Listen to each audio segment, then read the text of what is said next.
Bonjour à tous et bienvenue dans cette nouvelle vidéo dans laquelle je vous apprends à transformer votre maison pour mieux l'agencer en 30 jours.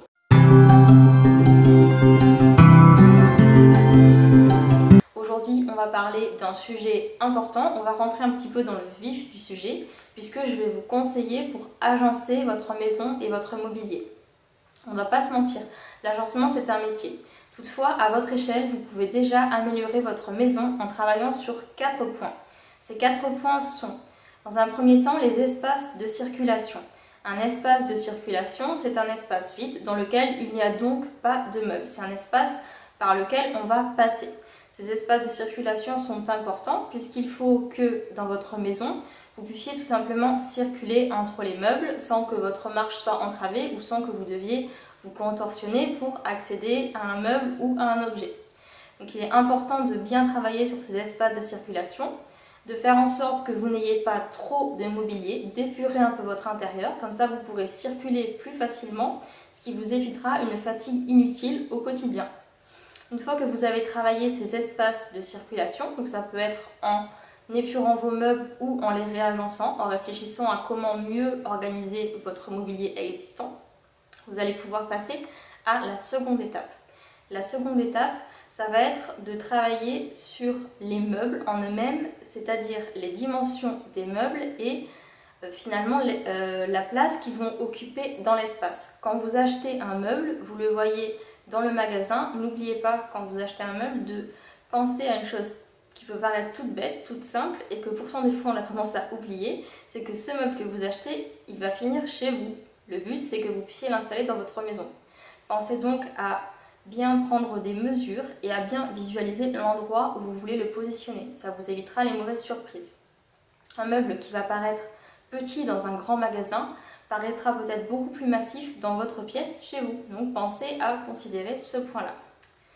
Ensuite, le troisième point à travailler, ça va être tout simplement les espaces de stockage. Les espaces de stockage, ça va être les placards, les dressings, les bibliothèques, les étagères, bref, tous les endroits qui vont vous permettre de stocker des objets, des choses dont vous aurez besoin au quotidien. Faites en sorte que dans chaque pièce de la maison, vous ayez un espace de stockage suffisant pour chaque fonction.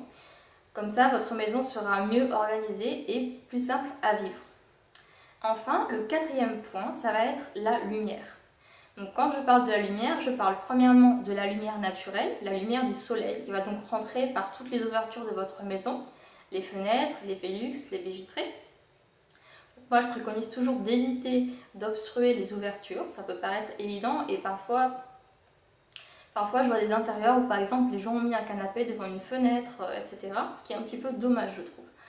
Je vous conseille plutôt d'épurer et de ne rien mettre devant les fenêtres pour profiter un maximum de la lumière et également de l'aération, puisque la fenêtre, une fois ouverte, permet l'aération de la maison.